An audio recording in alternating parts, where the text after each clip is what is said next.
आज क्लास 9 का batch physics शुरू हो रहा है, जिसमें फिजिक्स का टॉपिक है जड़त्व। जड़त्व क्या है, इसके बारे में आज आप सभी लोगों को बीच में वीडियो के माध्यम से एक जानकारी देना चाहते हैं। इसको एक प्रयोग भी करते हैं, प्रयोग के हिसाब से समझेंगे। जड़त्व क्या है, किसी वस्तु के जड़त्व का नियम किस प्रकार से कार्य करता है। जड़त्व का नियम दो तरह से कार्य करता है, एक विराम के रूप में और दूसरा गति के रूप में। तो आइए हम लोग देखते हैं विराम और गति दोनों। देखिए प्रयोग के माध्यम से एक सिक्का लिए हैं और एक कूट लिए हैं, एक सिक्का और एक कूट लिए हैं और एक गिलास पानी लिए हैं। इस पर देखिए, इस एक गिलास पानी के ऊपर कूट रख दिए और कूट के ऊपर सिक्का रख दिए। सिक्का देखिए विराम अवस्था में, सिक्का किस अवस्था में है, विराम अवस्था में है। इसमें देखिए गति का जड़त्व नियम और विराम का जड़त्व नियम दोनों इस पे पालन होगा ना। देखिए कैसे पालन होता है।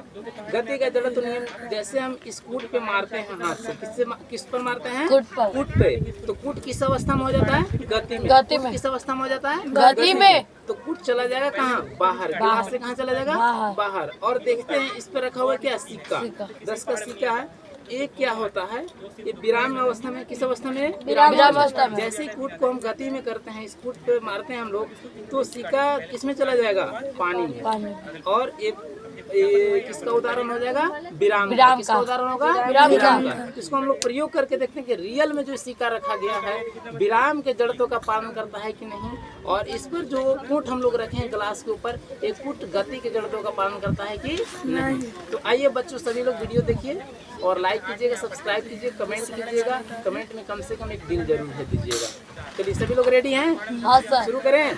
देखिए क्या रखा हुआ, एक क्या है, गिलास। गिलास के ऊपर क्या रखें, कूट। और कूट के ऊपर क्या रखें, सिक्का। हम लोग कौन से नियम को समझने जा रहे हैं, जड़त्व का नियम। जड़त्व का नियम।